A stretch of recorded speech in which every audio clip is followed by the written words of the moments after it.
Hello. And welcome to a brand new episode of the Confused Breakfast Podcast. I wish we would have changed the camera so it was just on my Just on your mouth. Do you remember the pure joy of a trip to the video rental store as a kid? I The do. excitement of walking down the aisles, browsing the names and the artwork, and finally picking out the movie you're going to take home with you. Sure, it's hard to beat the ease of the modern era and streaming platforms where you don't even have to leave your couch, but there was something truly special about making that trip, grabbing your favorite movie, and taking the subway back to Coney Island. On this podcast, we revisit and dissect some of our favorite childhood movies from that magical era to see if they still move us the way they did as kids. I'm your host, Mike Schulte, and joining me as always, two dudes who look amazing in leather vests without undershirts on. Shaun Pryor and AJ Venn, how the heck are ya? I was going to bring, it's not leather, but it's denim. I was going to bring my Misfits vest. And why didn't you? I don't know. You're not wearing your cut. It's in storage along with my trench coat. My trench coat. That would be. They're getting dry cleaned. That would be like your gang's like uniform is just trench coat. It's trench coat. I have trench a question about this later. Can we talk about this later? Fair Okay, enough, that's fine. fair Let's enough. stop. Let's Fair get to enough. the movie first, okay? All right. Are we coming up with our own gangs? Yes, Hell we yeah. are. Hell yeah. Well, boys, let's continue on our month-long series of movies from the 1970s. On this episode, we will discuss a movie that is ranked number 16 in Entertainment Weekly's top 50 cult films of all time. Wow. A movie that was perhaps the first ever to feature an entire music score of synthesized rock and roll music. A movie based on a book that was based on an ancient Greek story that was intended to break the romanticism of gangs from a musical. We are, of course, talking about 1979's The Warriors. Confused breakfast! Can you dig it?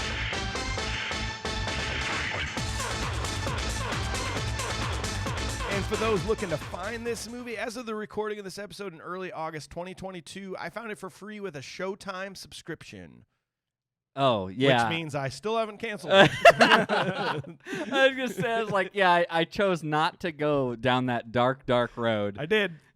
You're still there. I'm still there. You're I'm lost on the road somewhere. I was hoping one of you would come down and find me and go, here's the way out from Yeah. Showtime. We need a sponsor that does like compiles all of your subscriptions and like gets rid of them for you. if Wouldn't you that like. be great? Yeah. I want that. If you're listening, let's talk about it. I watched Please. it on my Blu-ray. So I'll just lean back.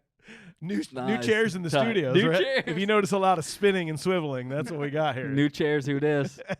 Well, in order to properly dissect and review this movie with a modern eye, we must first discuss it with pure nostalgia. AJ, let's start with you. Tell us the first time you saw this movie and what your nostalgic rating is. High school. Anyways, I had a buddy, and his buddy named Dylan, and Dylan. You mean I was Dylan, you son of a bitch. And he let me borrow this movie, and I think I even borrowed it. No, it was a DVD. It was a DVD that I borrowed, and this was the one that utilized all of the comic book transitions. So it was the Okay. director's cut. Yeah. Right? Isn't that the, Yeah. I the think difference? so. Yeah. And so I remember watching that, and like I kept it for a long time. I'm really sorry, Dylan. I should have given it back, Shaun. It's been It's a my curse. life. It's Yeah, a curse. for a long time. Don't give AJ anything. But I fell in love with this movie kind of. Obviously I was a little older at that time rather than watching it like 10 years old. Yeah. But I thought it was just such a cool, like, interesting style of the way that this movie was made, and we'll obviously get into what I mean by that. But I did. I really enjoyed it, and finally I gave it back, and I think I got my own copy at one point and then lost it. So, but back then I'd say that this is the most solid 7.5. Nice. Damn, son. Shaun, what about you, buddy? Yeah, this is just kind of back when I was like consuming Quentin Tarantino, Stanley Kubrick, everything, like really diving into like, oh, I need to know about these directors. And Walter Hill was one of them, and I loved 48 Hours. I watched that with my dad, and he mentioned that he did this movie as well. And I heard about it, like Tarantino would talk about it in interviews and shit Is like he that. a fan of this movie? Yeah. Yeah. Actually, yeah, because we talked about that Yeah. in Reservoir Dogs. The- Yeah. yeah, The mouthpiece. Oh, close yeah. up. Yeah, and so when I watched it, I got it from Hollywood Video. Loved that Hollywood Video. And I probably have to say I'm around where AJ is. Probably, I'm going to say 7. There you go. 7 for Shaun. Guys, I've never seen this movie. Oh, my Yeah. God. Shit. Yeah, I don't know why. I was trying to go back through and figure out why I'd never seen it before. For some reason, Wow.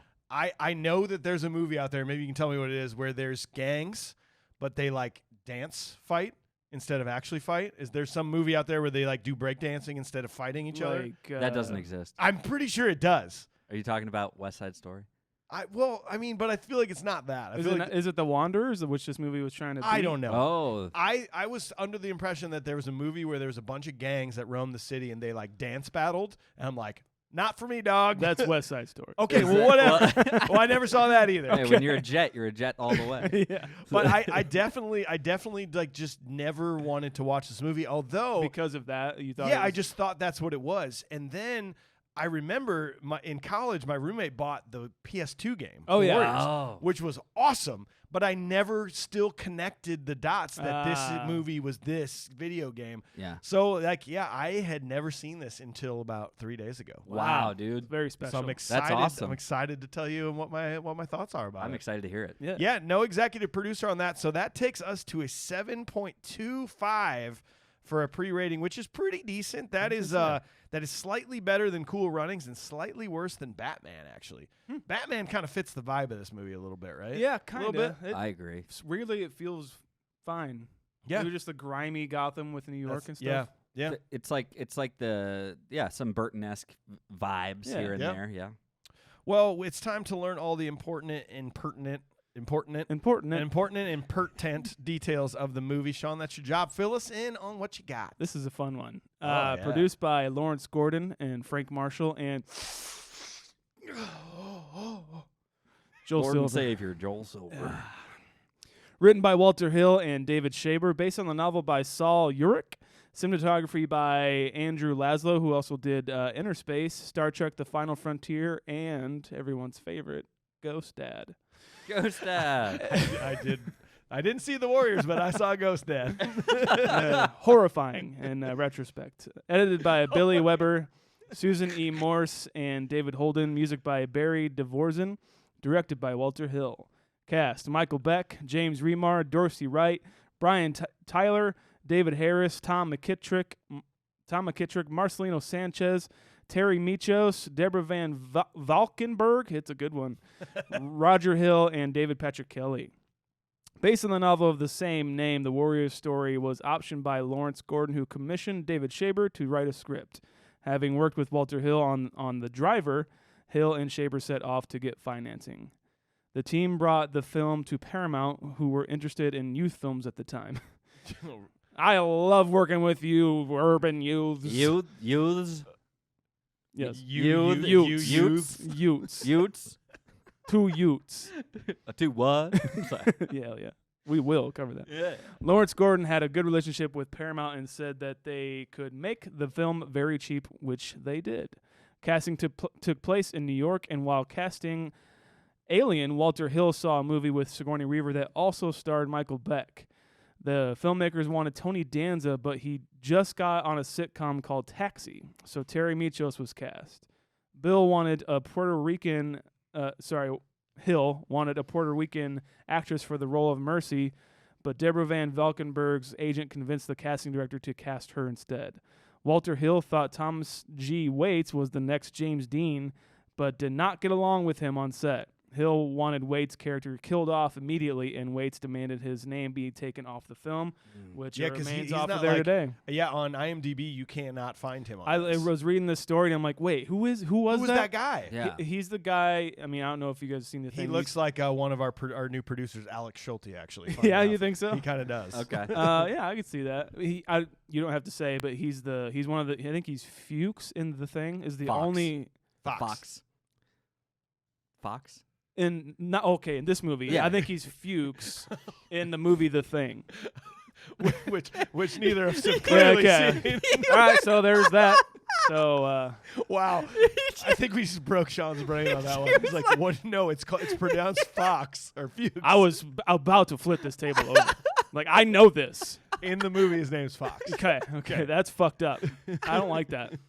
It's the only other thing I know him from is the thing. But yeah, he really liked this guy a lot, and like just when they started to get to filming, they got like heated arguments and pushing matches and everything like that. And his exit, which we'll get to, is just kind of abrupt. But he was supposed to be a way bigger part in the movie. He just kind of wanted him killed off because he wanted him off the set because it was just that bad. The film was shot in Coney Island, in and around New York. Some scenes were shot at Astoria Studios. Filming was hot and tough, with the budget going over and shooting schedule delays, as well as having to avoid actual gang activity. There was a double murder, actually, where they were filming one night and had to be shut down for, like, 2 days or something like that. Jeez, dude. The Warriors opened in theaters on February 9th, 1979. On a budget of $4 million, the film made $3.5 million its opening weekend. So it would go on to make some more and become a cult classic. Would you hear that? So, like, they started off #1 at the box office for that first week, and then and despite negative reviews, which I'm sure we're going to get to, but then actual gangs started wanting to go to the theaters to watch it. Yeah. Which they would run into rival gangs at the theater and would cause issues. Yeah. So they took it out they pulled the movie out which of theaters. Is a huge move because like the only times that's been done, I mean, studios usually do that, but like Stanley Kubrick pulled Clockwork Orange out of the theater, which is actually kind of weird that movie is kind of related to this one. Like the 70s started off with A Clockwork Orange, got pulled because of gang activity in the movie, and then this got pulled because of gang activity in the movie. It's kind of weird. Producer Logan has informed me that the movie I'm thinking of is called Breakin' from 1984, and it's a breakdancing gang movie. So make sure we'll probably cover that next week. So make sure everybody gets all caught up on that. Boom. Well, we know you have at least one friend who loves this movie just as much as you do. Hit the little share icon on your podcast app. Directly message the episode to them. It's so easy. You just go, you should listen to this podcast. They're funny guys. Yep. Here's the link. Click on it. You would not believe how funny they are. You would not believe. They're really cool guys. Feel like we're friends with them. Yes. Whatever. Just do it. Just say some stupid message. That is one of the best ways you can support this podcast is share it. You can go to our website, confusedbreakfast.com, buy some stuff, check out our movie ratings that we've done so far on nearly 100 episodes. And one of the biggest ways you can support us is huge for us. We have a huge announcement coming up here about how we're evolving this show, but if you support us on patreon.com/confusedbreakfast, that is one of the direct ways that allows us to do what we're going to be doing here soon. So it's literally life-changing, and thank you guys so much who have donated already and continue. You're direct supporting. You're also getting to vote on future movies. You're getting to listen to bonus audio content, private Discord channel. We got a lot of fun on that thing, so go check it out, patreon.com/confusedbreakfast. Totes. Up next, we have AJ, who does the research for us, tells us all about the critics, the ratings, the reviews. What you got, man? Can you dig it? Because we are going to the tomato meter. Gross. You guys know this is not gross. Can I guess? What, yeah, you can. 79%? No. Dang. I just wanted 1979. Okay. Oh, really cool. I get that. Okay, it's fun. That was fun. That's a Smashing Pumpkins song. Okay. Oh, yeah. Billy Corgan. 87%. Pretty cool. Certified fresh. 87%. I was actually right. surprised by that. I'm going to be honest with you. Like, I kind of was too, man. yeah. I just didn't think that this would be as well received, to be completely honest. Yeah. That's 19 on the list of all movies we have done. It is slightly below The Matrix, slightly above Tremors. Wow. As far as the critics are concerned. That is a triple fucking feature. I'm writing that one down, actually. I like it so much. Well, audiences agree at 88%, and then IMDb comes in at a 7.5.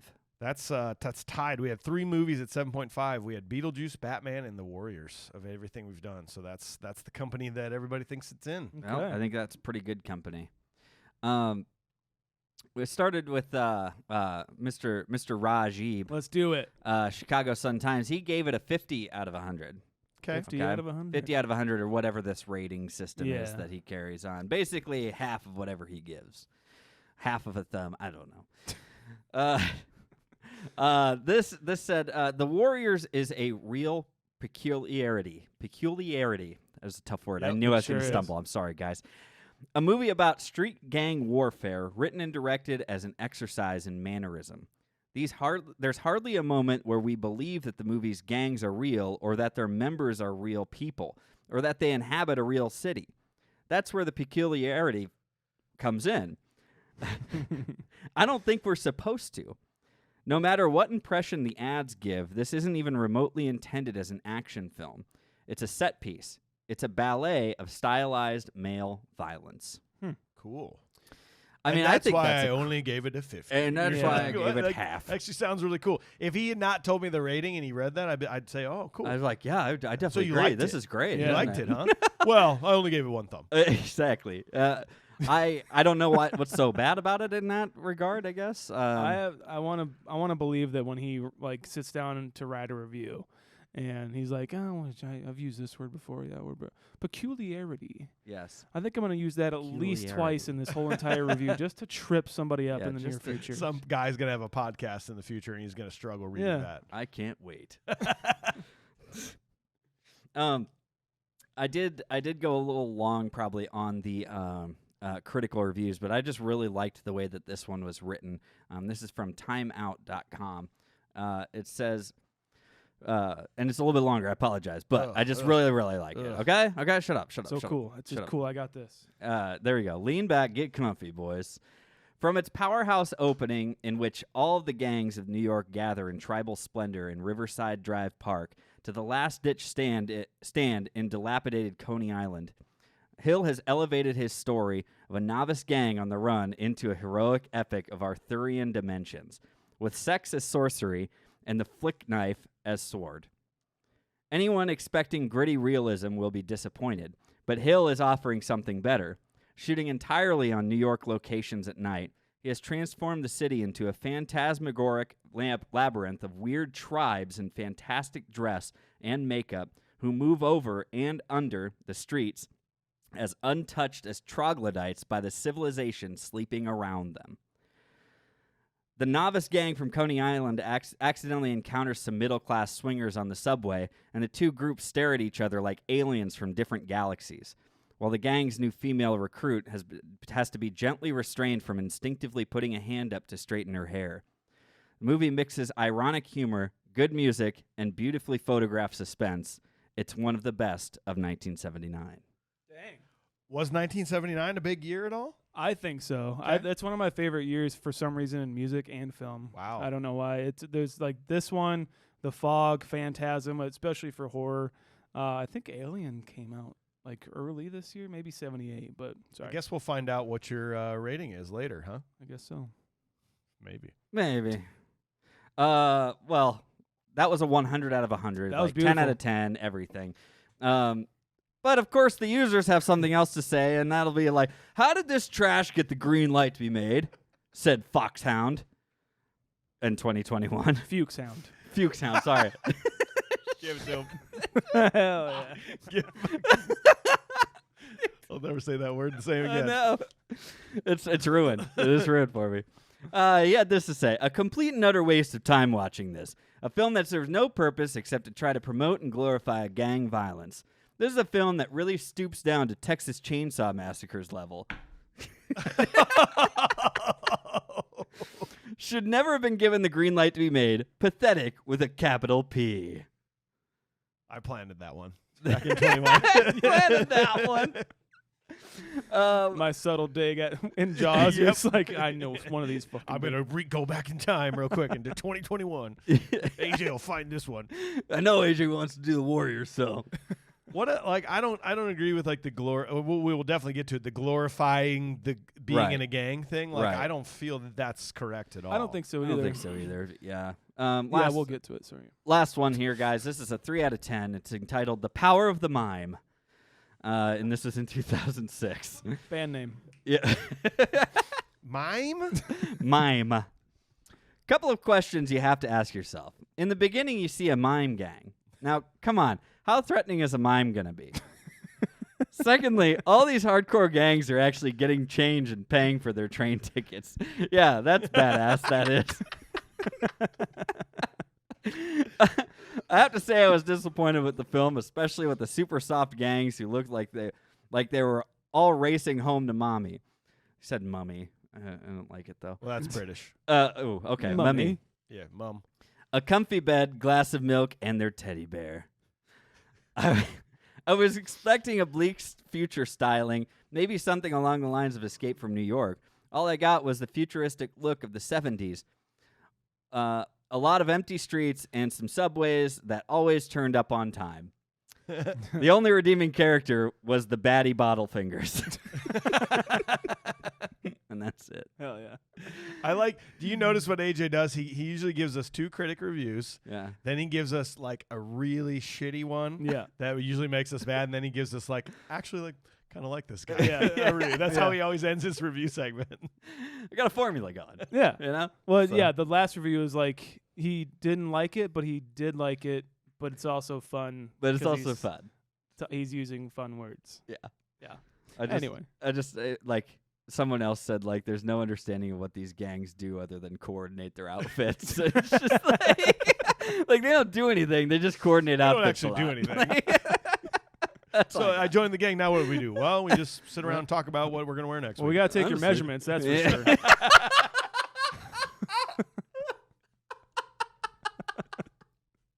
Yep. That's first move when you get in the gang. What's your hat size? We gotta get your mime top hat. For it. You prefer wooden or metal bat? Whatever I can get. Hard times. Well, friends, listen up. Before we move on to breaking down this movie scene by scene, I want to give a quick shout out to our sponsor, Cedar Ridge Distillery. We are quickly approaching our 100th episode and 2-year anniversary, which is insane to me. And now that we've established ourselves, we got some momentum going. Lots of sponsors have been reaching out to us. But back when we started, phone never rang. Nobody cared about the old confused breakfast. We'd be Nope. like, can you give us $5 and we'll mention you on our podcast? They're like, go away. Please stupid. leave us alone. And now they're like, we'll give you $1 million. We're like, no. Can you No. give We're us not doing that. No, actually, if you do have $1 million, we will take it. Yeah. But the only Hate one money. that has trusted us from the start. I mean, Cedar Ridge has been with us for probably about 1.5 years of this journey. Yeah. And they trusted us from the start. We've been on the same trajectory as them. We've been climbing the podcast charts. We're up to almost 1 million downloads now, which is insane to me. And same for Cedar Ridge. They're winning award after award and building new barrel house after barrel house. I mean, Yeah. people love this whiskey, and we do too. I think they've surpassed 1 million sips at least. 1 million sips, Yeah. definitely. Yeah. I think we in this studio have surpassed 1 million sips, just the 3 of us. Hell yeah. But partnering up with these guys because they're local is important to us, but also the fact that we do truly love this product. So you got to go check out Cedar Ridge. They're one of the fastest growing whiskey companies in America, named Distillery of the Year in 2017, made right in our backyard. You can get the quintessential American single malt, the collaboration with Slipknot. Yeah, dude. And, of course, the flagship bourbon, which is one of the things we are always sipping in studio. So you got to go to cedarridgewhiskey.com. You can order it online straight to your door. You can go to your local distributor and say, get some for me. If you're in Iowa, you can probably just go grab it on the shelves. But we're telling you to go support them because they directly support us. So not only are you going to get some whiskey in your hands, but you're also helping us out. And you're helping Cedar Ridge out. So drink responsibly. Go to cedarridgewhiskey.com. CedarRidgeWhiskey.com. CedarRidgeWhiskey.com. Well, boys, what do you say we grab 6 more of our best friends? Come up with a dumb name. And Logan, even you're in. 5 more of our best friends. Come up with a dumb name and an even dumber corresponding outfit. And then we take the streets to run amok in the night, defending our turf. Can you dig it? Yes. Can you dig it? Yeah. Can you dig it? Yeah! Here we go. God, we're good. So Cleon, the leader of the Warriors, meets up with 8 of his most trusted gang members, and they travel by subway to a meetup containing over 100 other gangs. The meeting was organized by Cyrus, the leader of the Gramercy Riffs, the most powerful gang in New York. He proposes a citywide truce and alliance that would allow gangs to control the city. Most of the gang members applaud this idea, but Luther, the leader of the rogues, shoots Cyrus dead as police officers arrive to raid the summit. In the ensuing chaos, Luther makes a false accusation which leads the vengeful Riffs to attack Cleon. Meanwhile, the other warriors escape. Did you read that they initially wanted to make this sometime in the future? Yeah. I'm Yep. so glad they didn't do that. No, yeah. That you would are. have immediately taken me out of it. It is 2022, This Yeah. movie was 1979. That's If I true. would have, Yep. the thing I most liked about this movie immediately was the early 80s vibe to this. It helps make it more timeless. Yes, Like what you're saying. It's true. Absolutely. if you're like somewhere in the near future, it's like, huh. Well, yeah, I'm looking So- at Escape from New York right now. It says 1997. New York is city. You know, Yeah, it dates it, but like we still love that movie. But I think you're right. Right. That makes sense. I in the director's cut where they're doing the comic book transitions and everything, they did put it back in there. For did that they? with like a comic book splash almost, and like kind of a font or whatever. And I think if you're buying the director's cut, you know what the movie is, so Yeah. then it's not Okay. as big of a deal. Yeah, but you're I right. I agree with you though. I'm glad like upon my first watch, I never saw that. Yeah. Yep, 100%. And I get it. It feels like it's post-apocalyptic and there's no one around, Some but sort of it's just because dystopian. it's like fucking 3 a.m. Yeah. Right. Like I'm fine with that. Yeah. I'm fine with them roaming the nights and then going home at 7 a.m. It's you know? nice to think that it's just like this movie takes place in another dimension or something. Just like Okay. it's like a different time. Plane. Yeah, just plane Yeah. of existence, I guess. And it's like that's what Walter Hill wanted to do in the first place. He was pushing for the comic book aspect because he's like, I don't know how we can ground this Mhm. and like make people believe that this is like a thing that happens in New York right now. Right. And to adding to that aspect, to believe it to be like kind of like an alternate universe rather than 1997, Yeah. the near future or whatever, Yeah. is better for me too. I agree. I feel like I watch this movie and I do think of it like a comic book, and in that regard, it's the only thing that's really colorful is the characters, Yeah. and some of the transitions, even not counting like the director's cut, but that is the way I think of it, and so that also helps me kind of play into the movie. Yeah. I guess thinking of it that way. What a absolutely gorgeous shot on the subway. The Mhm. head-on subway shot for me just does it completely. And I love this intro in general because it's establishing what we need to know. It's that, hey, these are the guys we're rooting for. Here's all of them. We're slowly going to tell you why we're here, where we're going, while showing us some cool nighttime shots of setting the mood of where they're at. Like I thought the intro was fantastic. I liked it a lot too. I was gonna inquire that about, especially to you. And now that I know you haven't seen it, that's cool to hear. But I do really like the, them getting together and showing other gangs, but also we're cutting back to the Warriors, our protagonists, and they're like, we're not bringing any guns, we're not bringing anything, we're just we're gonna go there. So they're setting it all up. It's just, I don't know, it really sets it in for you. Like you really get used to it. It sets a pace. Yeah. I think, but by this like cut back and forth between the train and their comments to each other and their discussions that they must be having. Yeah. I think it just sets a pace because it starts to make you feel like very almost kind of fast paced. Mm-hmm. I really like that. Did you like the music? Yeah. I love the music. I wanted to ask Mike now, It's like what did you think of the incredible. opening track? All of it felt like I'd heard it before. Yeah. And it's because there's such a resurgence of this 80s retro wave music, synthetic. Like the only thing that could have been better than some of this music for me would be the midnight. Yeah. Like the midnight writing current music, like Shadows by the Midnight in this movie would have just like, I almost feel like the song is sort of about this. I know. Yeah, if you've never listened, if you're here listening to this podcast, you clearly like 80s music or 80s vibes. movies and vibes. So like check out the band The Midnight. We've talked about them before, but they perfectly could just move their music into movies like this and it would just be like, whoop. Yeah. You would never know the difference. I would take that. I would take that recut of all the music being replaced by like the Midnight. I'm good with that. Like vampires It's like a and fan cut. yeah. A lot of their videos online are fan cuts of like their music to 80s movies. That's cool. Like the Breakfast Club one is just one of the best ever. Yeah, it's incredible. Yeah. So can we get vests and call ourselves like the Confused? Well, what would our gang name be and what would our outfits be? So if we had a gang, and then let's do like individual gangs as well, because I've got one. Oh, of course you do. Our gang. Okay, actually, I know what our gang is. Our gang is is John Candy from Home Alone, his polka jacket. Oh yeah, that says the Kenosha Kickers on the back. Oh, we're And the that would Kenosha just be that. Kickers. It'd just be we're the Kenosha Kickers. I'm okay with that.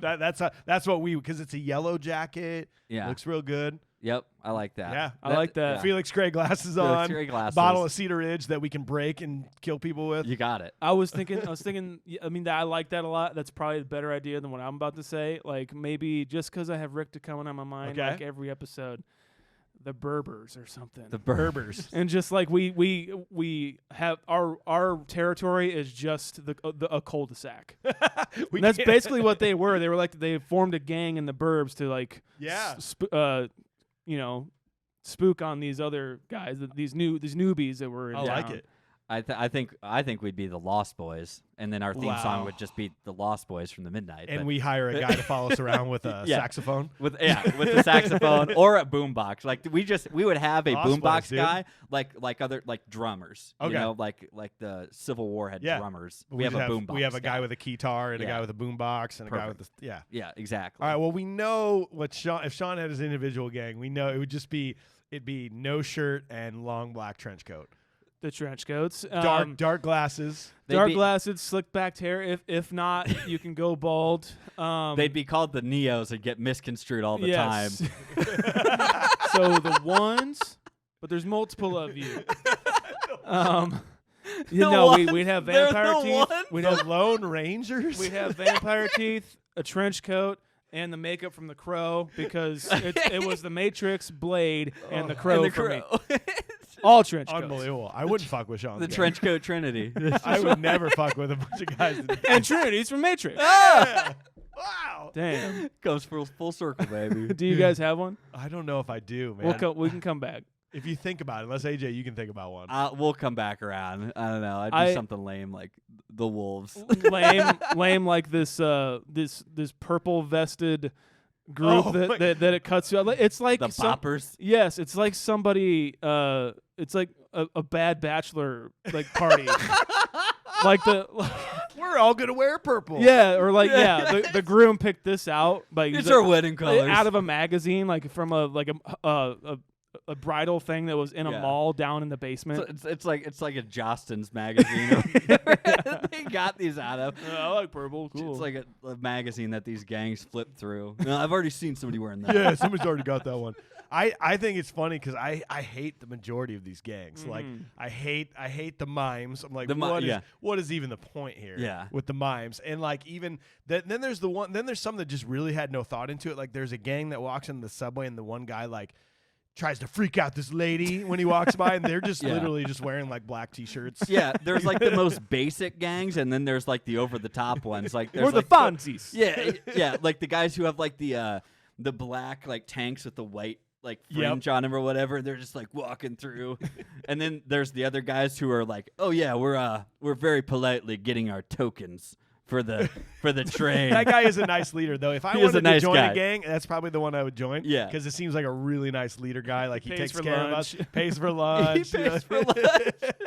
He's got guys. Don't forget, every single file over here. I got all the coins. We're gonna get you in there.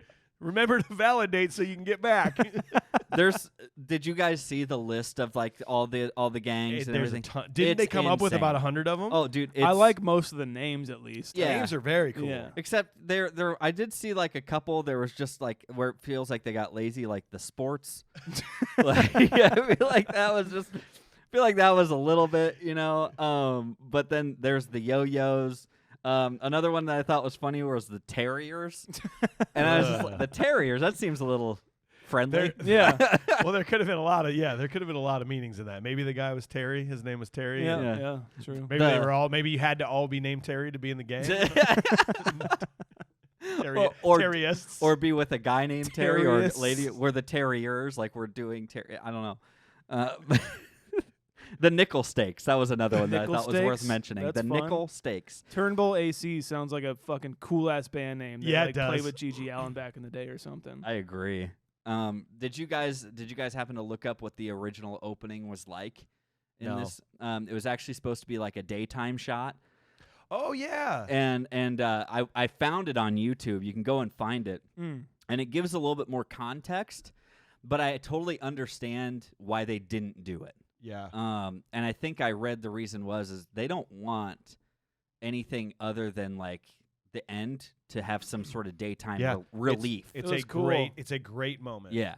And they talk about it. They kind of explain who each person is and what their role is of the 9. And you also find out how big the Warriors gang is. Because, this is just 9 people. This is just 9. Their best 9 guys. Right, right. And so you actually find out that the Warriors is actually a gang of 120 members. And they also have additional affiliate members, too. So and this was all narrated, right? It was by Cleon. Almost. Oh, okay. He's like explaining this to them, and he's again. It's almost like he's giving too much context. Yeah. Like, okay, we get it, and then you just expect him to turn the camera and say, "Everybody got that?" but I'm glad they didn't do it that way. The way that they opened this movie was kind of intense, kind of spooky, and kind of like and very fast. I loved it because Walter originally wanted a narrator to like open the film up and kind of get you up to speed and everything like that. Didn't need it. And he wanted Marlon Brando to do it.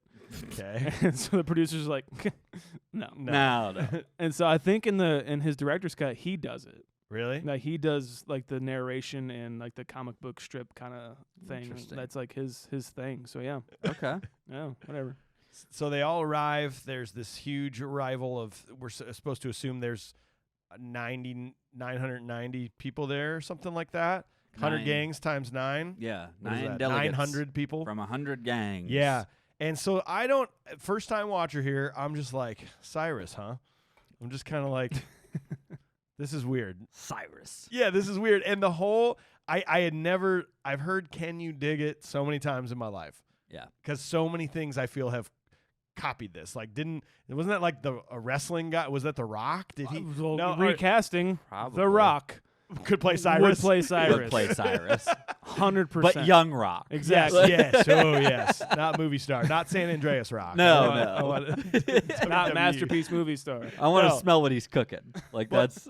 It's just so funny to me. Like I actually had to rewind it twice. The Can You Dig It part to be like, why did he say that 3 times? And why on the 3rd time did people be like, yeah, I can dig it. Is it? Was he saying it too quiet? They're like, what did he say? Yeah. And he goes, I said, can you dig it? Like, what? Can you dig it? Oh, he said, can you dig it? I can dig it. So this is a positive meeting. Yeah. We're all fun. We're having a good time. It's like an evangelical church or something that he's just like that. He's like he's on a little pulpit up there. He's kind of just hanging out, like giving the little talks. We get like inserts of cops arriving too, and I just gotta imagine like the event coordinator was just like talking to like his right hand man. It was like, Did you put flyers up next to the police? You put flyers up next to the police station. Next to the police station of our gang meeting. I told you not to put up any flyers. No flyers at all. I told you that we sent out messengers. We don't need flyers for this. But remember when I asked if you need flyers, and you said, "Well, yeah, we need everyone to know," and so I came up with flyers. No, I said no flyers. I said no fly zone. How do we get people to come to our gang meeting? We sent messengers. And then they hand out the flyers. That's what happens. Oh. They hand them the flyer. I'm fired. Yeah, you're fired. Yeah. Okay. Okay. We did get a little flack on TikTok recently that whenever I had a Mike's fan theory that we didn't play the soundbite. So I apologize. We're gonna bring it back here. Respect. Oops. Hold on. Mike's fan theories. Don't you worry about a thing. I'm Shaun.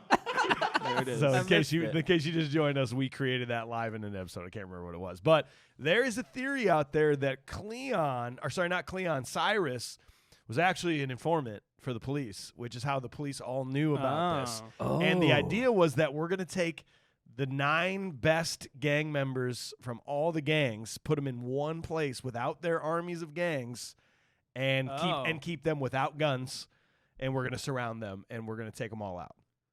So maybe that Cyrus was either part of it, or he was busted, and that this was what he had to do to like make things happen. And so then maybe Luther knew about it. Maybe Luther knew about it. Maybe he wasn't so crazy. Yeah. So that's a thought. I would love that if he justified it in any other way other than, I don't know. I just like doing things like that. Footy tag. We're not saying Luther's in on this fan theory. We're just saying maybe he's in on this. Okay, maybe he figured David something Patrick out. Kelly is the best. Yeah. Yeah, that was. And that's a fun theory. That's fun That's to think fun. That is about. fun. We're not That is saying it's very real. fun to think about. I love that. In an alternate reality Of where, this alternate where reality. your version is definitely right, this is kind of fun to think about. Yeah. But that also brings up another thing. Why didn't they? There was 900 of them. Why didn't they just? They all agreed. Yeah, we should fight the cops. Retaliate. Here's your chance. Yeah. They didn't have enough cops for that. Revolutionary not even tonight. No way. Not even close. There's 2 to a car, and there was only squad cars there. There's And no they had way to there's drive no- up through like hills and stuff and Yeah. graveyards. No There's way. no This was their way. chance. Yeah, Very true. absolutely. I thought that. So one of the things I kind of I read on this is the chaos that ensues after that. Right. When they tried to shoot this, they had to give very specific Wow. directions on who was running what way, and they had it sectioned off in that kind of almost amphitheater style.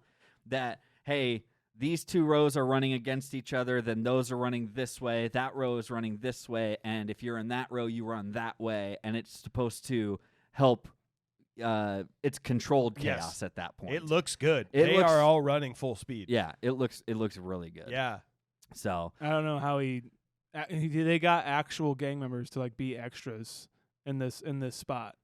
did they? And like some of the police like knew about the production and like came and like kind of spied on it a little bit. Wow. And so I don't know how he directed that, but he's a good one. There if was he did. there was a lot of outside gang stuff going on. I didn't know that they were actually in the movie, but Yeah. there was a lot of outside gang stuff going on. Like they paid some real gangs to actually protect some of the Yeah, sets. from other gangs. Yeah, from other gangs. And then, well, I guess that makes sense then. They're like, hey, you want to be in this movie? Yeah, exactly. So, that was okay. part of their Well, payment. Yeah, they got like $500 a day or something like Yeah. that as a gang to just like It's not be bad. there, help us out. Yeah. Don't let them smash our shit. That's, Yeah, that's a exactly. lot of Subway fare, dudes. That's a lot of it's a lot of tokens. Well, and they did only film at night. yeah. And so, like, Right. that's when things get nuts. You know, nothing good happens after midnight, and It's they're true. out trying to do a production with a bunch of just crazy people on the streets and Yeah. stuff. Yeah, in the streets of New York. Nuts. Like, yeah, that is pretty wild. Well, let's move on to scene 2. So the Riffs put a hit out on the Warriors through a radio DJ. Swan takes charge of the group as they try to get home. The Turnbull AC spot them, but the Warriors escape on a train. Not far away, the train is stopped by a building fire alongside the tracks, stranding the Warriors again. This seems like the most hippest radio station in New York, and I don't know if like it's like a XM station or something. Like it's beyond FM and AM or whatever. It's like the gangster radio station, but it seems like it's the coolest and most hippest to me. It seems to me like this is it must be if the Gramercy Riffs like have this radio station and they like pipe out the news or like what's going Yeah. down in the streets essentially. hidden in the music and the DJ and Yeah. stuff. Yeah. Or and if not, if they don't own it, but that's like what they kind of do, or that's how like news is distributed, kind of like hidden radio signals and things like They don't that. got Facebook pages and groups and stuff like Right. that. So they got to get the news Exactly. out somehow. Yeah, Sometime in the future. It's like, well, you didn't predict Facebook. We should make flyers for the radio station though. yeah. Right? We should, no, What? We want people to Idiot. listen. I don't you're understand. making too many. They're gonna shut down the radio. Shaun, this gave me super big Tales of Halloween vibes. Oh yeah. Her interjection of this DJ talking about what's going on Oh, in true. the night while things were going on, like it just immediately transported me to like, True. it's Halloween season. Yes. Can't wait to watch Tales of Halloween. Yeah, I mean it's a really cool like choice just to even have like an outside perspective narrator, and it's just kind of ominous, and it's just cool. I don't like to have that choice of just like an overarching narrator who's like an overseeing this whole thing like you are, like the audience is, but then like commenting on it, details that you don't really Yeah. know, is really cool and really smart to me. It's also interesting because Coney Island is obviously a long ways away. And End then of the line, man. End of the line. Yeah. Yeah, you're right. And so, it makes it so I mean, all these other gangs have been able to maybe get back to where they're supposed to be. There's a lot more like closer boroughs and like neighborhoods and whatever their turf is, and then that's how they can. That's how I love this. The idea is that we and a lot of these other gangs know what's going on, but the Warriors still don't. Yeah. Right. And that's what's very interesting about it. They still don't know Yep. that people are talking about them and thinking it's them, and that's. The vehicle that they use to get there is very cool, I think. Yeah. It is a really cool plot device of Yeah. it just like the whole world's against them. Yeah. The whole city's against them at this point, and they have no idea, and they have to get back to Coney Island to be safe. Right. So in theory, shouldn't the 111 Warriors back in Coney Island have heard this and hopped on a train to come rescue their brethren? Oh boy, that would make for a real awkward Lots conversation. Lots of flyers need to be handed out. They, They're probably listening to the radio back home like they Yeah. do every Saturday night or whatever it is. They're Yeah. like, what? What? Our boys? Wait a They second. took out fucking Randy Cyrus the or virus? Cyrus and Randy? Cyrus the virus, Yeah. the one. The one. What? You know the can you dig it The guy? can He you always dig it? puts it into conversations. He always says that. He always says that. He really does. He He- emphasizes that. Cyrus has like an early morning talk show on that radio station. What's it called? Can you dig it? I see, I see. Cyrus, Wait, that's I, the one. I think I figured out the 3 can you dig it thing. So Okay. Cyrus's big thing is can you dig it? Yeah. And he always says it like that. He always goes, can you dig it? But like today he's like, guys, I'm thinking like I kind of want to change up the inflection on that because I Yeah? kind of don't like doing that. Okay. Yeah. So he's like, I think I'm just going to say it regular. So he goes, Give it a can try. you dig it? And everybody goes, Mm. I said, can you dig it? Yeah. God damn it. Can you dig it? Whoa! Yeah! Before I could barely hear you. I don't know why. I just don't understand. That's my idea. Cyrus I the see. virus, man. I see. Cyrus the virus. I did also hear that the DJ, that they told the radio DJ that they were filming her entire face. Oh, really? They told her, they go, yeah, this is going to be the shot. This is how we're going to frame it. But then they just actually zoomed in on her lips and her mouth because That's they didn't want her to know that, Oh. so that she would still talk like normal and have inflections like normal. I guess that's Yeah. a bummer for her, but Right. it's a cool shot. It's perfect. Especially like the backlight. Yep. And then I just love it. Her lips moving. It's something so soothing about it. It to me. is, I don't man. know why. Great Well, voice, too. It's also, but there's also something unsettling about it Sure. to me. Like there's like she's very smooth talking, but saying some very unsettling things. Very true. Like she's literally putting out the word. She's putting out a hit yeah. on Yeah. on 9 dudes essentially. What's up, 8 boppers? dudes now. 8 dudes now. The Yeah. Warriors are out there. Yeah. Cut their heads off. Yeah. Exactly. Here's some Luther Vandross. Here's some Luther Veg. Enjoy. Okay, so they have to get off this train. I like when the first conflict with the Turnbull the ACs. Turnbull ACs. Oh, That's man. really cool. And the fire that makes them all get off. Was that set, like, did a gang do that on purpose, or was that just a house fire? I don't know, man. I got the vibe that someone did that to get them off the train. Yeah, I would imagine. Yeah? Well, it stops the trains, and if they're at the end of the line, that real live bunch from Coney, and they know that they're at the end of the line, they're going to shut down whatever trains they can. They could be doing that. You're Okay. absolutely right. Because and they allude to it to a degree. Like the real question we should be asking is who set that fire? Yes. You Okay, know? yeah, there you go. Yeah. Yeah, and so I think somebody definitely did it on purpose to a degree. There's multiple Mentos commercial moments in this Oh, movie. In yes. this movie. that charge from the Turnbull ACs Yep. is a Mentos commercial. Because when they get they get in the subway, it's my favorite part, and they're all tense. Yeah. But the minute the doors close, they all start smiling. They're like, "Fuck yeah!" Mentos. The fresh maker. It's like whole movies of Mentos commercial. Anytime there's a chase to get on the subway or whatever. Dude, how terrifying would that be, though, Ugh. to see a busload of just Oh, yeah. bald-headed men with 2x4s and chains Yep. coming to roll you down, dude. Yeah. Got one shot. Are you it's this kidding train. me? That is... Don't miss your opportunity. do not miss your chance. Mom Yeah. spaghetti. Mom Yeah, spaghetti. thank you. Ugh, that would like I love the anxiety that they're able to build Yeah. like at different portions of this movie like that. I And- think it's phenomenal. And they're a scary gang. And then when they get to the orphans, mm-hmm. it's sad. It's just like the saddest moment. Let's move on to the orphans, then, Okay. shall we? So setting out on foot, they encounter the orphans. After Mercy, the girlfriend of the orphans leader, instigates a confrontation, the warriors run to the nearest subway station with Mercy following. At the station, police ambush them. Vermin, Cochise, and Rembrandt escape by boarding a subway car. Fuchs Fuchs. is killed by a subway train. So yeah, when they get to this gang, and We'll call them a gang. Loose. It's a group. It's definitely a group. They somehow all have black eyes. If the Warriors are like an original band, the Orphans are a cover band. Yes. Yes. or just like this, Or a tribute band. or just like this band that's written 2 songs and is just banking on that in the whole time or something. Yeah. You know. But when it said like, "Oh, we're the Orphans," I'm like, Ugh. oh, that's sad. And it's just like they don't have many lines either. Yeah. And it's just so sad to me. I don't know. Well, and why wouldn't they get invited to the thing? Honestly, I mean, let's just invite everybody. They don't look like they smell very good. Like, I'm just be honest with you. Like, they look pretty dirty. Like, and it's just a T-shirt that said like somebody like spray painted orphans on the back. Actually, you're right. So They're now just they have wearing to green always t-shirts. wear that shirt. So of course it's not going to smell great.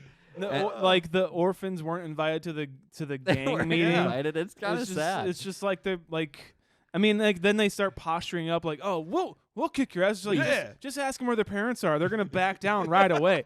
It's just done. Yeah. Billy, come in for dinner. Yeah. Shut up, Mom. I never had a Oh, I see what you did. There are some very funny moments that probably are not supposed to be funny in this interaction and everything, though, too.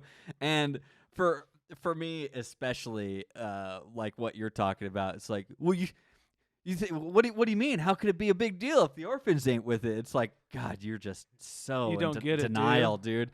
It's just delusional at this point. And then, like, they almost like feel bad for him. I know. And they're just like, oh, it's like, no, you didn't miss out on much, man. It's like, well, you don't think we can handle it? You don't think? Well, we got a real heavy rep. I'm not saying that you can't handle it. I'm just, you're not.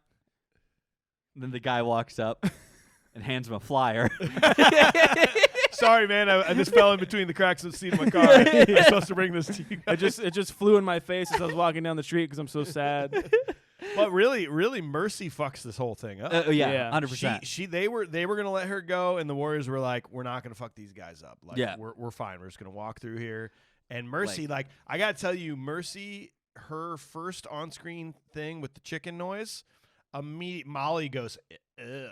Yeah. Like, and I felt the same way. I'm like, gross. Yeah. I hate this girl and everything about her. Yeah. And she had a long road to build up for me, and Right. it completely changes by the end. Like I do sympathize with her, but her first on-screen interaction was nothing but trouble. I agree. I think it's supposed to be, and I think that it kind of is a testament to the way that they do set it up and the way she portrays it. It's done pretty darn well. Because you're right, she is the worst. Leave it to a woman to stick her nose in man's business. No, I'm just kidding. It's just like, wow. but you're just like, this is another funny moment that it's just, and then I hate that noise. The face on that guy is just like, I can handle this, Mercy. he's like, please just let me, would you just let me try to handle Your this? parents couldn't handle you. You're fine. Come on now, Mercy, don't go looking for trouble now. It's just like, it's very funny the way they interact with her. And it just also adds to how like insecure and almost non-threatening the orphans are. Yes. You know. So sad. So They are awful to her though. Like everything yeah. that they say, and it's of the times, I guess. Oh yeah. And it's like a gang kind of like their verbiage and everything. Like I think earlier, James Remar, what's his Ajax, sorry. Ajax if you're into Dutch football. There yeah, you go. Indeed. Ajax then. Keep the belt, please. I'll just stick to Ajax. Sean's killing it tonight. He's He's on all it. tough guy now. It's a gang movie. Fucking good. He's killing it. But like one of them, I think it's Ajax. He's like, we're gonna on our way there. We're gonna like even tramp on some like some new wool. Yeah. Like, is there a gang member thesaurus somewhere that like these guys have to go through? Like they get their fittings and everything for their costumes and their, Word and their of outfits. the day is wool. wool. Use that in a sentence Stands today. for Wool. vagina. Uses are. Use it in a sentence. Use it They as get, they tramp on wool. strange wool. Yes, they get tailored and then they get a gangster thesaurus. Gotcha, gotcha. Written Cool. by Cyrus himself. It's called You Can Dig It. you can. with this book, you can dig it. You too can dig it. Oh my god. I just think it's really, like you say, it's really bad when it comes down and they kind of catch her following. Yeah. Oh yeah. Do you think she was part of a ploy with the orphans, or do you think she was just going by herself? I truly believe her. I think she was like, I'm out of here. Like, I think she thought she had this like great gang she was a part of, and she realized that they weren't a part of this thing and that they were just losers. And Right. and I think she definitely had something for main dude. God, what's his name? Swan. Swan. Yeah. I think immediately she's like, I just want to see where they went. Let's check it out. And yeah, and she was in some trouble though. I mean, the rough parts of this movie are definitely like the language. Ajax especially, he drops 3 of them, three F bombs. Yeah, he in drops the the movie. new F-bomb 3 times. Yeah, man. yeah, and then and like women are not portrayed very well in this movie for No. sure. I mean, they are. Rape is totally cool and fine and awesome. Like, yeah, sure. Well, and, like, we just some don't have of time that- for it yet. Yeah, you know? some of the verbiage, it's very glossed over verbiage like that they're using. Like, Yeah. while they have her kind of like when they catch her following them, and you're just like, ooh. Listening back to He's that, like, we can all run I a feel- train on you. And like Swan even says, like, Yeah, aren't we supposed to like this guy? Yeah. exactly. You're just like, gosh, I feel bad for having the subtitles on. Cripes. So I don't want to read it. Yeah. Yeah, it's bad. And then another, like you said, there's things that aren't necessarily supposed to be funny in this movie, but they kind of are. Like, then they get to the subway scene where they get ambushed by the cops. Yeah, yeah. But I just hear the subway Scooby-Doo music going like Scooby-Doo, Yeah. where are you? Because they're like going in and out of stairs. Like they'll go down one stairwell and come out another Mentos commercial, a Scooby-Doo thing. Oh yeah, you're right. Yeah, it's like the wide shot. Yep. And like there's 2 levels. Yep, Wait, and- no, that's the guy with the skate later on. Never mind. Yeah, oh no, yeah. But there's also that Yes. where it's just like cops are going this way, they're Yep. going this way. Yeah, they go up one stairwell but come down another one. Yeah, yeah. Huh? But I was blown away by it because so far there'd really not been any like fights. Yeah. Yeah. You know, like there really wasn't any. In fact, overall, there's not many like fighting scenes Yeah, in like this. brawls. But- not many bopping. Yeah, but then you see the setup of this subway train in Fox, and I'm like, oh, what? Yeah. What's gonna? Yeah. Like, I'm watching this for the first time, going, okay, are we gonna nearly miss here? Is the cop gonna get it? And just flings him overboard and just dies. Gone. And he was the guy we were just talking about in the intro, Yeah. right? He was the one that's supposed to be like the love interest of Correct. Of Mercy. We And- assume he was like the leader as well, of course, right? yeah, we're just Because assuming. I want to bring up too. I also like their like their hierarchy, I guess, within the gang. It was like, yo, you're war chief now, and Remar is like, yo, who made you Yeah. leader now? Yeah. But yeah, you're right. He was supposed to be like everything. He would like Walter Hill loved his performance so much, Which is and weird because he wasn't. he good. wasn't really remarkable at all. No. And maybe they edited him out a lot or something. But he would have gone on to something else Sure. and done something that was like, wow. But he never really did. So maybe there was just misjudgment or something. Yeah. or- I just think that hierarchy, like I say, it gets explained in like the newer or in the original type of opening or whatever. And yeah, it's like, yeah, Swan, you're number 2, you're a war chief. You know, in case we get into a fight, then assuming that Swan is just a badass. yeah. You know, Ajax and Snow and like their muscle and Cochise, he's muscle, like middle soldier, whatever he calls it. Vermin, he's supposed to be carrying the tokens. They call him the bear, and he's supposed to be carrying their tokens and like their money And Molotov cocktails. Yeah. and- So yeah, right. We didn't talk about that. Speaking of which, Yeah. okay, I got to go back for a second because You only got one. This is you only got one. Don't waste it. And like they show up, and it's a very intense moment for a second. I love the way they show their feet when they run in. Yep. It's very comic booky. The set scene where it goes. Cook, cook, cook, cook, cook, cook. Yeah, yeah. And like he's just you see warriors, you see what you get when you mess with the orphans, and they just casually take that Molotov off. Is and it then- time? It's time. It's time. Yeah, no, I'm saying like that's what they're okay. like. Is it time? It's time. He's And like, here, use hey, that bitch. He's like, here it is. And this is the moment where I feel like the orphans realize they're not a heavy set. They're like, holy shit! that was my uncle's car. Well, that it's his You just uncle's blew car, it up. and also they haven't seen fire in ages, so they're gonna use that as much as they can. They're getting all their dead cats out and like all their rats, just like cook them up and They eat. gotta make sure that they can, survive for a little while. Exactly. They haven't. Turns out that was the moment that made the orphans cool in their neighborhood. It was like, dude, they brought fire to our neighborhood. Jesus. This is Like, amazing. The orphans wouldn't be nothing without the Warriors. They I'll tell went you back. They went back and had a moment. They were like, well, that escalated quickly. Wow. I was just gonna brandish this knife and hope they ran away, but I really thought we were gonna scare them off, at least get one of their vests. But Jesus, they lit a car on fire.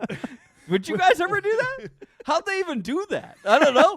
I don't know. I lost my paper too, my article. I lost my flyer. We can't even talk about that anymore. Mercy's dress is ruined. Mercy's like, that. I gotta be honest. When I first joined this gang, I was given a plastic butter knife. I'm gonna be honest with you. I got out of hand really quick. Can't believe we passed that up. But then going back very serious, Fox dies, and Yeah. no, but that's why they killed him off, and then they're just like, It's done. we're done with that guy. Gone. Never And- talk about him again. And not even in the credits, nothing. But I think it Wow. really worked. It was very shocking. Like It he's took it up to another level. Now It all of a does. sudden, okay, things are happening. Yeah, here. Now people- the cops are here. People are dying. People can die. Yeah. And- shows the severity of like the cops' like presence in their world too, of like what that is to them, or it's kind of like on these gang members. It's like no holds barred. Yeah.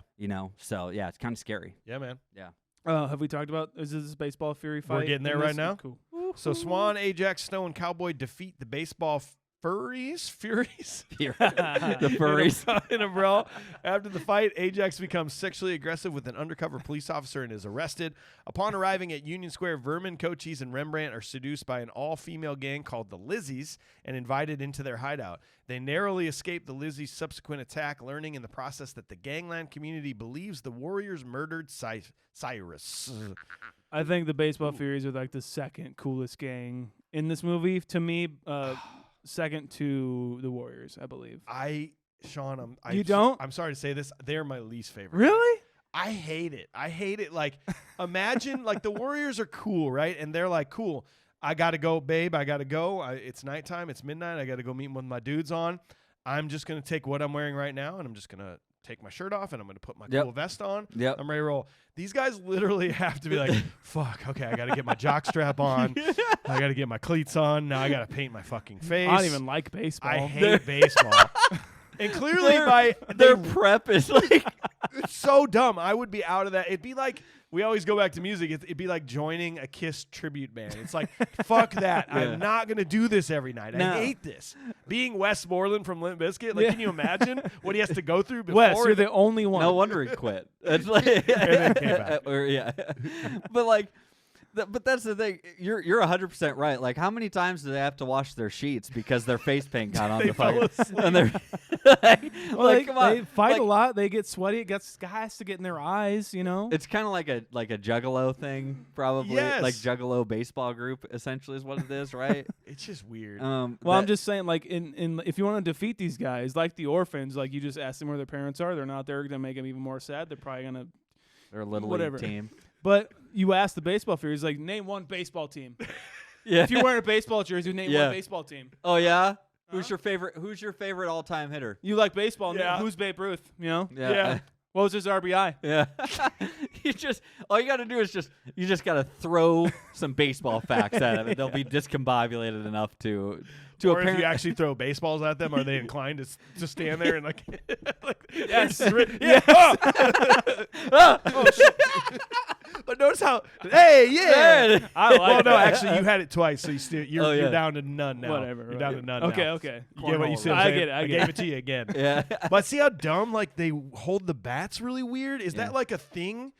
Some of them, when they're running, they have this weird hold on the bat. Instead of holding it like this and running like that, they it goes underneath their arm. I think it's wind resistance. You think Yeah. so? Yeah. I just found the whole thing with the baseball guys creepy in a weird way, but also like I hate these guys. I'm was glad they got defeated. It's a very creepy, and honestly, I think it's a very putting yourself in their position. Like you get out of the subway, you're like, okay, well we're out of there, right? We ran upstairs and downstairs and Scooby-Dooed it the whole way to get outside of this train station.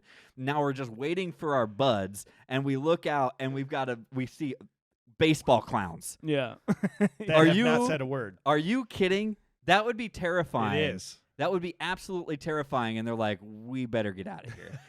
and they start smacking the subway walls like the Bear Jew and then Glorious Bastards. Yeah, you dude. know? Like they Dragging are running a bat down the street. Yeah. Fuck that. They're running full speed for that long. That is, come on. Yeah. Like that's. Yeah. I think that's the least believable part of this movie. They haven't eaten all night. No, they didn't have. They missed out because the cops cut the thing short before the luncheon could happen.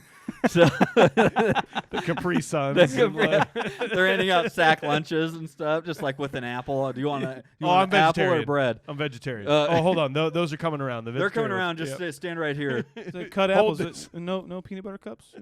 Stand here with the veganites, and we'll be coming back around.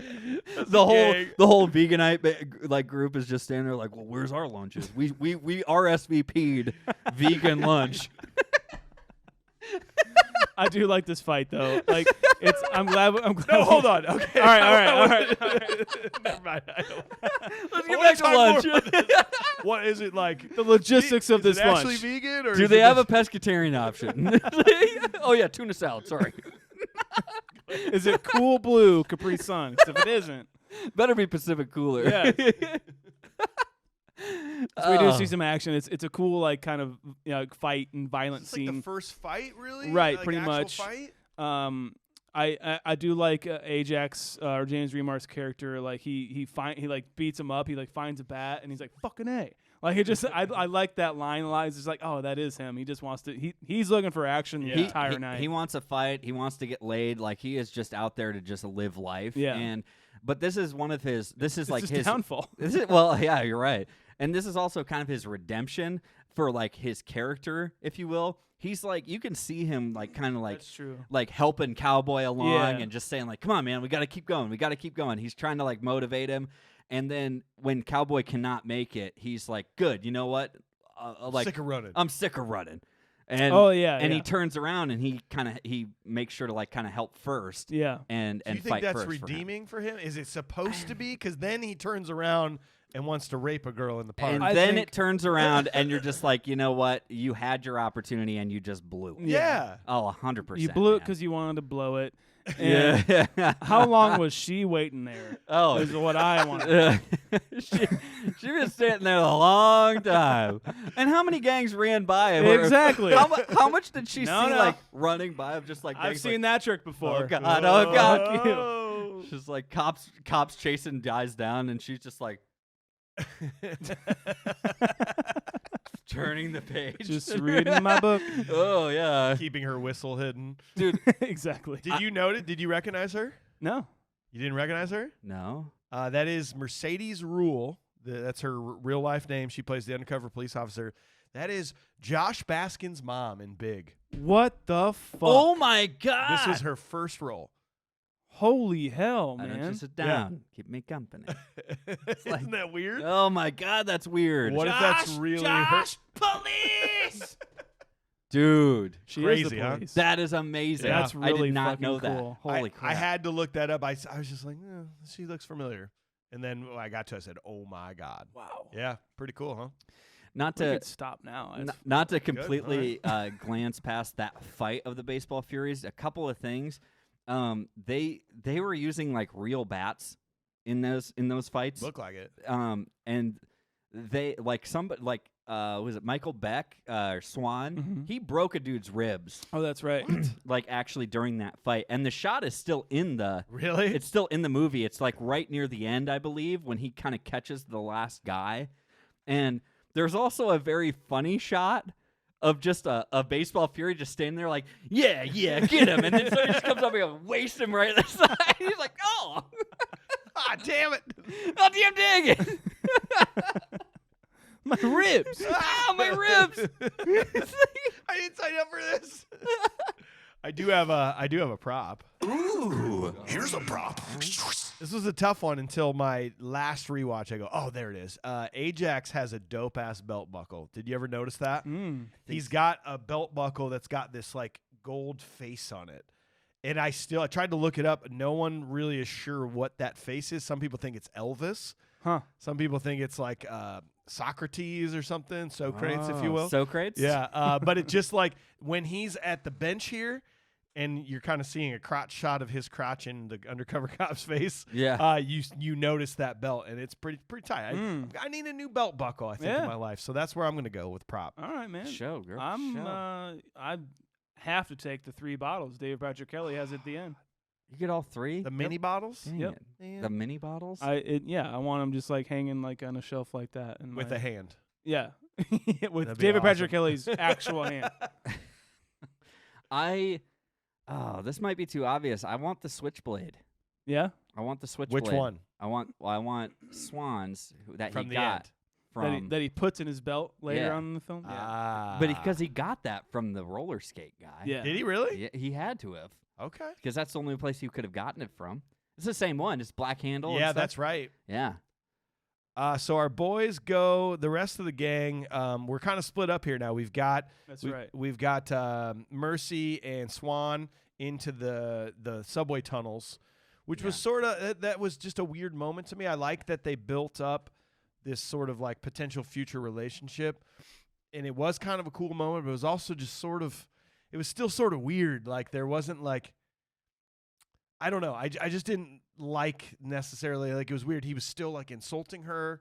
He had that line of like tie a mattress to your back or something like that. Brutal. And it's like, geez, like I get it. I get it. He was still kind of mistrusting of her. I guess maybe that was his thing. But I do like their development of their relationship, but that was still like a weird, maybe I just need to keep watching this movie, and it just felt weird and abrupt to me of how that scene was. Of them down in the subway tracks and stuff. The one line that sticks with me out of that conversation is, it's like at first you're like, that's a stupid thing to say. He's like, I don't like the way you live. And you're just like, whatever. Just like, that's one of those comments that you sit and you dwell on like 3 days later. You're like, way I live. What's the matter with what I live? What's that guy got? What? Do I live weird? Is this weird? And then you kind of think you about don't it, live like, weird, AJ, man. You're kind of like, that's a pretty harsh thing to tell somebody. That's kind of a dick move, what? bro. That affected me for days. Boy, yeah, this just became a core memory. Wow, that hurt. But it kind of gives her. I think it's kind of the start of her, not redemption, but her arc, if you will. If he had just slept with her there, then it would have just been a normal night. Right. Any other normal night for her. Because she's a hooker, right? Like, or maybe, like she's a gang's like pass around. Or yeah, something weird like that. I mean, like I guess that's kind of real. Yeah. If you want to, So she say just that. figured that was what she had to do. It was just like, I'll just sleep with this guy, and then he'll make me a part of his gang. Right. Okay, Yeah. that that's actually usually their initiation, is from what I hear anyway. that actually makes me like that scene a little bit more. That Swan, even in his dickheadishness, knew what he was doing. Right. He's like, no, I'm not going to do that with you right now. Like maybe later, but hopefully this will help you change. Yeah. Kind of a thing.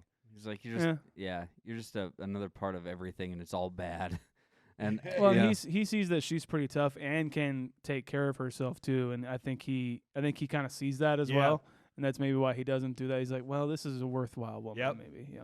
Well, and then the rest of the guys go to Castle Anthrax. Castle Anthrax is the first thing I thought of since our last movie was Holy Grail. Was like all these women like, no, come inside. No, come on, we're gonna come inside. Like, come in here. We're all gonna pick whoever you want. It's gonna be awesome. I was like, this doesn't feel right. No, it didn't feel right. Way at all. too good to be true. Yeah. And they were like the most scary gang. They were, of dude. the entire 100%, fucking dude. movie. They're packing real heat. Yeah. Yes. Like that was intense, because, and you know what? That is the absolute taking it back to that what was like Arthurian and what the original story or what's it based on and stuff. Greek mythology type Greek stuff, mythology, the succubus of like bringing them in and sirens, yes, and trying to lure them in and then end them. What a very scary moment when that dance starts and the two of them, Cochise and Vermin, are pulled in with your pants down. Who's the one that's not? Who's the one that's very skeptical and is just kind Rembrandt? Rembrandt. Yeah. Rami Malek could play him. Absolutely. That's my other recasting. Oh, wow. For him. Yeah. Oh, anyway, totally. sorry. No, I was just like. By the way, that song that they put on during that moment, during that final scene with the Lizzies, that was redone.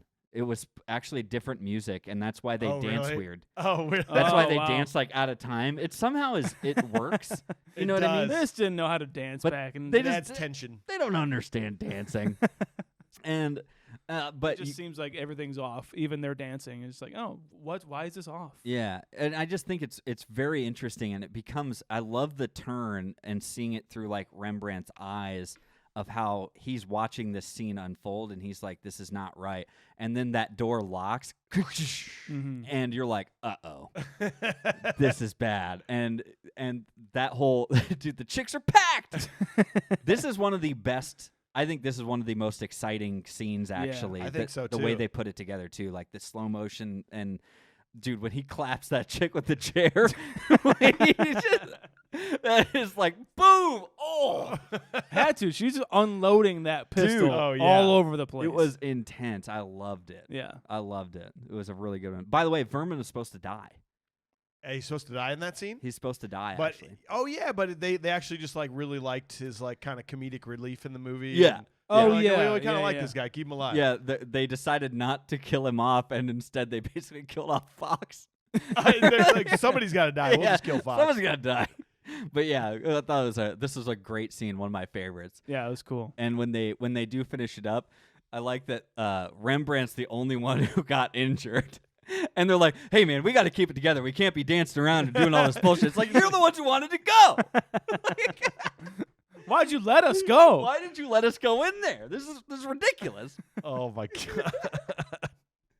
Well, should we finish it up? Final scene? Let's go. So Swan and Mercy are nearly attacked by another gang when the rest of the Warriors show up to defeat the threat. At dawn, the Warriors finally reach Coney Island, only to find Luther and the Rogues waiting for them. Swan injures Luther right as the Riffs arrive. Masai admits he was wrong and lets the Warriors go free while finishing off the Rogues.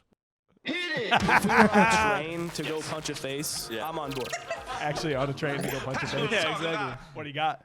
I mean, is it Trevor? What's his goddamn Luther? name? Luther. The reason I was going to push this at this moment in time was it's the roller skate guy for me. Is it really? I cannot stand the look on his face. He is a serial killer in the making. Yeah. And he needs to be punched. He is the human embodiment of a Chucky doll on skates. Yes. Yeah. 100%. He needs to just be jacked. And by the way, the rest of his gang don't have roller skates on. No. So they're just like, hey, that's Tim. I thought that was going to be their thing. Yes. No, it's just Tim. He likes to wear skates. He thinks he's good at it. He just kind of let likes him to do it. wear the skates. Just let I him mean, wear them. technically, he gets around on them. And He gets pissed if you talk about him. He's Don't always talk the about his skates. He's always the first one to the fight because he gets there faster. It's fine. He's my most punchable face. Are I'm you with going it. Luther? I'm with you. No, I like because Luther's like a love-hate kind of thing because he's such a good performance. Yeah. But he is such a bitch, I guess. For me, it's Luther's second in command. Honestly, Oh, dude. he's pretty, and it's for one particular moment, one particular scene, and it is when Luther's yelling like, "There, that's the guy. I saw him. He's the one who did it. The Warriors did it." And he's like, "Yeah, that's him. Oh yeah, he saw. I got a witness. Yeah. Yeah, that's him. Yeah. Did I do good? Yeah." So You know, we did miss a scene where Luther's on the phone and they're like stealing food from that girl. Who was Luther talking to? I had this question too. I don't know. True. It like Was he like reporting back to? And what's the gang that Cyrus was? The Riffs. The Riffs. Was he reporting back to them? I don't know. I almost think the more I thought about it was that he actually wasn't talking to anyone. With how crazy he is, he had to somehow like tell the rest of his gang He's that trying to convince them that someone told me to do it, and I need to check in with them afterwards. Because why would he call the Riffs? They were there. They saw what happened. Yeah. Yeah. And they're pissed about it. And he's telling them, he's like, yeah, he got shot. Yeah, Yeah, or is he telling the rest of his gang maybe? Like maybe he's got a warlord leader at home for the rogues. Or There's another part of this like lore. So, okay, I'll be honest with you guys. I actually downloaded the audiobook of the original, like Saul Urich's actual novel. It's tough to listen to. I'll be honest with you. It's like it's very long. It's very detailed. Like not long, but very detailed. And then they also mention this when Fox and Swan are talking to the orphans. They say their youth worker. Oh yeah, our youth worker talks about you guys all the time. So I'm wondering if like this youth worker is some sort of affiliate that either works with them in and out of what they go to prison or whatnot, or is like kind of a reference for them of what's happening, recruiting, things like that. And I think this is way too deep. I'm so sorry, guys. I think it's like maybe it's like a youth worker, that makes sense. what they call a youth worker in this world. And it's just getting feedback and giving feedback. Right. I don't know. I also heard that maybe it was the cops, that kind of a thing too. Okay. So that Luther might be an informant to some degree and was maybe commissioned to kill Cyrus. Yeah. I don't know. Like I had a lot of questions about that too. So I like both those. Yeah. I don't have a theory. no, well, fine. Exposition. Exposition. Show he's a Indeed. real bad guy. Yeah. One of the scenes I feel that would like be overlooked in this movie, maybe it's because I do have fresh eyes on this, is the subway back to Coney Island with the prom. Yeah, dates. like the 4 people that come in the train. That was the first time when this movie took a little turn for me, where it went from like, oh yeah, this is just some kind of dark thing and like we're fighting and we're going to get back to where now there's some real substance here. Mm-hmm. There's some underlying amazingness to this movie of the like, both these guys, Swan and Mercy, have terrible lives. Yeah. They've been forced into this career of theirs or whatever. We don't even really know how old they are, whatever. They grew up into this. And then you've got these like super rich kids who like went to prom and could afford to do that and probably went to a private school and were just out enjoying the night, looking all nice, and you've got them looking like shit from what they've been through. And that was a really powerful moment. Like that's when I was like, I love these two characters. Yeah. That was the changing point for me, especially the way Swan was like, don't fucking touch your hair. Mm-hmm. You look great. Don't do it. And he just stared them down. Like he's not going to fight them. He's just too tired, but he's like, I'm just going to make it awkward for these guys. It's a cool thing because the juxtaposition obviously is like they've fought the entire night to get here, to get even on this train. Yeah. And these 4 people just were having maybe the time of their lives, and that's what they did to get on this train. They had to scrounge, they had to beat people's asses, they had someone die a part of their team, evade police, Yeah. And it's just the complete opposite of what they had to do. The idea of them getting on the train after going through that fight with the punks in that bathroom and literally like fighting for their lives this entire night, and then to watch them get on laughing and they just enjoyed their night and they're going home after a fun evening of whatever they were doing. I think that just adds like this context of, and then again it also gives a glimpse into the world outside of this, that this isn't what the world actually is. Yeah. There's a whole other world during the day of normalcy. Yeah. Well, it's the whole scene, I think, is just humanizing the goons, where it's like, even in real life, I've never been on a New York subway or anything like that, but I have to imagine that there's some, every story I hear, there is like characters of like some dude shitting in the corner or something like that. Yeah. But you never think about that kind of thing. Like that guy who is sitting there and looking disheveled and worn the fuck out, and you're just like, I'm trying to go to the top of the Empire State Building or something. Oh yeah, I'm having a good time. Meanwhile, I've never been on this subway. This is so cool. This is so fun. Oh my goodness, I'm here on the subway. Ooh. Meanwhile, that guy's night started like 48 hours ago. you Yeah, know? when his car got blown up by a Molotov cocktail. and the orphans came and Holy cooked shit! Oh my God! Mormons on them. I got to get to work now. I got to get on the subway 2 hours before normal. Yeah, he's got to get on somewhere because somebody blew up their car from a Molotov cocktail. I'm just saying. Oh, you're 100% right, dude. So yeah, daytime. Yeah, now finally we're get to daytime, man. And it is very stark and very cool looking, and I love the menacing car with David Patrick Kelly and their rogues, and how they just kind of know that they're there, and they go under the thing and watch them kind of arrive, and like the whole suit up moment where like, do you have your weapon? You got your weapon? Yeah. Everyone's like We're taking going. shit like a bar, you know. You do what you got to do Yeah. to get packed. Yeah. Yeah. It's about to be a fight. It's about to be a fight. I do really like that. And everybody packed, and he's got his knife, and he says he's gonna take him out to the beach. And are they just like, again though, where's all the other gang members? Yes. Maybe that's why they took it out, is because they didn't want it to seem like you know. Yeah, because like, where are they? We'd be questioning that. Yeah. Where are they? If you hadn't said anything, I wouldn't have known that there was any other gang members. See, and so that again puts it in perspective of, they look down on a gang that's 30 members, like the orphans, 30 members strong, and they're only 9 dudes. Like, what makes you think you're so much better than the orphans? And you have to think about, well, there could be 120 of them, but where the fuck are they now? Yes. So that's my only thing.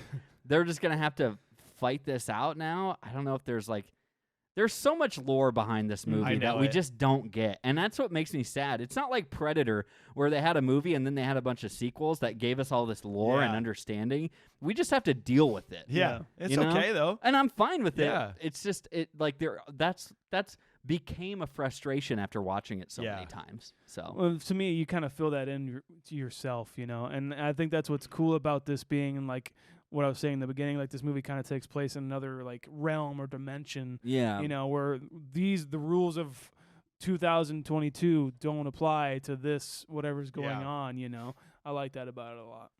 Well, and of course the Warriors come out to play is such, and I then, as that happened, I go, oh, I've heard people say this before. Yeah. Like, I know this. The clanking of the bottles, I didn't know what it was. Mm-hmm. Like, what is that noise coming from? and And then it switches to him, and you're like, Jesus, this is creepy. it's very creepy, but you don't know why. Because if you're not invested at this point, then you're like, what the fuck is he doing? Like, my wife who walked in is like, I hate this movie. Yeah. At that exact moment. He originally like wanted pigeons Dead or pigeons. something, dead pigeons to like communicate that, but How crazy he is. he improvised these 3 bottles just like right on the spot, and he was thinking about like some bully in his life when he was a kid who was just like kind of menacing him to come over, you know. Who did that to him to Yeah. some degree of like, come out and play. Yeah. I love how Oh he my does God. it 6 times. Like, I envision, like, he starts up, come out to play. We get it. Yeah. Because from where they're at, you can't really even hear it that loud. Yeah. It switches it up. It's like, but in the car, it's super loud with the windows. Yeah, rolled it's up. like it's super loud in the Shut moment, up! like zooming in almost, and it's like, oh, it's just so intense. But then it looks like it's like Swan and the rest of them. They're just like, Well, even the like fuck is he doing? the Is that those driver, bottles? even like the driver next to him, just like and then he just he looks at the camera. He's like, he does this every Friday.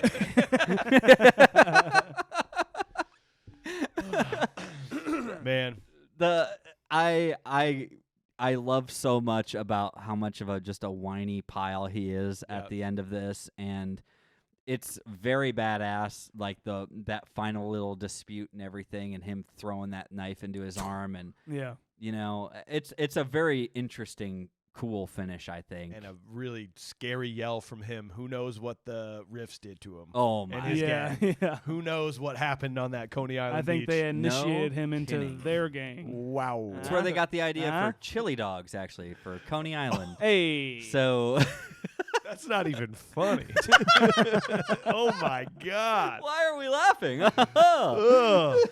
Whew. Yikes! I'll tell you what, though.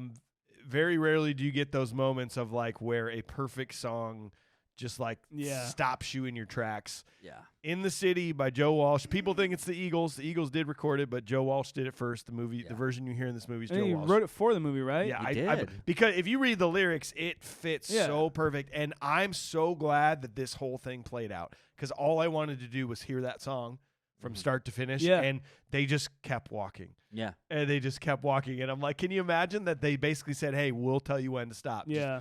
don't stop. So what are they talking about? They're like, oh, man, you think it's a good shot? You think people are gonna like the movie? I don't know. And Pretty apparently they didn't tell them when to stop. And when they finally walked back, Mercy, the girl who played Mercy, was like, "What the hell is going on?" They actually gave her flowers at the end of the movie. That's amazing. Oh, good. Because it was like a wrap, you know. Yeah. It was like that was That the was the wrap last to the shot. movie, and yeah, it was. They just kind of put the bow on the movie there, and it was What it was a great. beautiful moment. Like Yeah. them walking away in their little groups and just like the sun's coming up, they're ready to go to bed. They Makes you survive want the night. Makes you want to stick around to Yeah. listen to the song and kind of Yeah. just watch that too. I like that a lot. I think of being young. I think of being in high school and college, of those nights that never ended, to where you actually do go home when the sun comes up. Yeah. And you're just like, it's the Dazed and Confused. It's like it's It's- Days Confused. yeah. It's like The World's End. It's kind just of. like, Yeah. man, that was awesome. And Yeah. we'll talk about it tomorrow. But for now, Yeah. we're going home. Right. We're going just to bed. take in this moment a Yeah. little bit. Yeah. That's it. Nobody's woken up yet. You're at Coney Island all by yourself. It's pretty amazing. I thought it was a fantastic. I kind of ending. want to see this song over Quint and Brody, or not Quint, Hooper. Hooper and Brody like paddling along in the city. You want to see like Quint's just in the city. Him just dead, Yeah, Yeah, after that's being what, half- that's what I want to see. half Love it. digested by Bruce. I love it. Okay, Love great. it. One of my favorite things. Well, boys, you got anything else left on this? That's all, man. So we have dissected it with a modern eye. We've wiped away all the nostalgia. We got to give it a modern day rating. AJ, what do you think upon this viewing, man? I love watching this movie, man. I love revisiting it, and there are aspects of this that I can't give it like a super high rating, because I think some of like even the acting is clunky, and maybe even a little bit of the production is a little bit dated to a degree, but at the same time I have to base things on like rewatchability and watching it all the way through. Yep. Not getting bored in the middle. Not getting Yep. bored. And I think that has been honestly a testament to, I just had this conversation with a buddy of ours, and it's become like kind of a testament to the way I do rate movies. And I'm sure, everyone is so upset with me with Monty Python, but my idea is that rewatchability and not being bored 2/3 of the way through a movie is so important to how good a movie is and why you rate it for what you are. Are you reaching for that cell phone or not? Yeah, when you're exactly. watching a movie. Am I checking the time like to a degree, or checking my notifications, or did I get an email, or Yep. did I get this? And I don't do that during this movie. I really don't. Maybe directly after the fight with the punks, like the bathroom fight, Right. maybe. But I really enjoy this movie nowadays, guys. I'm actually going up from my Damn, 7.5, and I'm going to give this I'm going to go ahead and give this a 7.9. Shaun, what about you, man? Hell yeah, I agree with what you say. I think that one of the perfect ways to watch this, it may not be able to happen anymore, but like in a crummy New York theater with a bunch of people who love this movie or something like yeah. that. I think it holds up. I think Walter Hill directs a hell of a movie. One of my favorite directors, actually. And I think there's something to be said about it being like an hour and 39 minutes, Yeah. I think is what it is. Because, Jaws and not Monty Python, but Jaws definitely is it's got length. I don't feel it at all. Nope. I really don't. But knowing that this is just such a tight little thriller, and it's got this one plot line to go through the entire thing. They have to get to this point, and they have to get through all these other things to get there. It's just such a simple concept, and I love that so much. And I think they milk what they can right out of it, and I'm gonna give it an 8. Man. 8 for Shauner. So again, this is my first time watching it, and this has happened a couple times where I love it, and I know that I'll probably like it more as I go, but I have to give it my current rating, and I thought it was a great movie. I really liked the end. I liked the way that I felt coming out of on their way back to Coney Island, and that story becoming like a thing. The rest of it, like, I'm still like, it's not the best movie I've ever seen. Like, but I do want to go back and rewatch it. And I always judge my movies against like past ones, and I had to kind of look at my list and go. So I mean, I do think this is great. I think my score will continue to go up, but for now, I'm a 6.7. Oh wow, 6.7. Okay. So that's a 7.53 on our overall ratings of everything we have done so far. That is slightly better than the Mighty Ducks, slightly worse than Teenage Mutant Ninja Turtles. I like that a lot. I'm okay with that. Don't you feel okay with that? It feels I'm nice. okay with that, Yeah. actually. Yeah. God, thank God. Yeah. Woo! Well, we hope you enjoyed the episode. Thanks for being here with us. Tune in next Wednesday. Summer of 70s comes to an end. Oh, no. I think we're going to have to continue. I think every August from here on out, it's Summer of 70s. I'm down with that. There's so many good ones that we can continue to cover. Oh, every God, episode. Absolutely. So it comes to an end with Willy Wonka and the Chocolate Factory. It's going to be fun, It's man. going to be a fun one. Yes. And if you're new to the podcast, go back this time last year. We talked fittingly top 5 summer movies. Wow. That was a fun one. How about That was getting into the heat of summer, the movies that feel hot, that give Yeah. you that vibe. Yeah. Perfect timing as we're coming out of it to go back and to listen to that. We also have a voicemail. You can always call us at 319-804-9596. Leave us thoughts on the show. Here's today's voicemail. What's up, fellas? I had to call. Had to do it. Hey, Shaun. How you doing?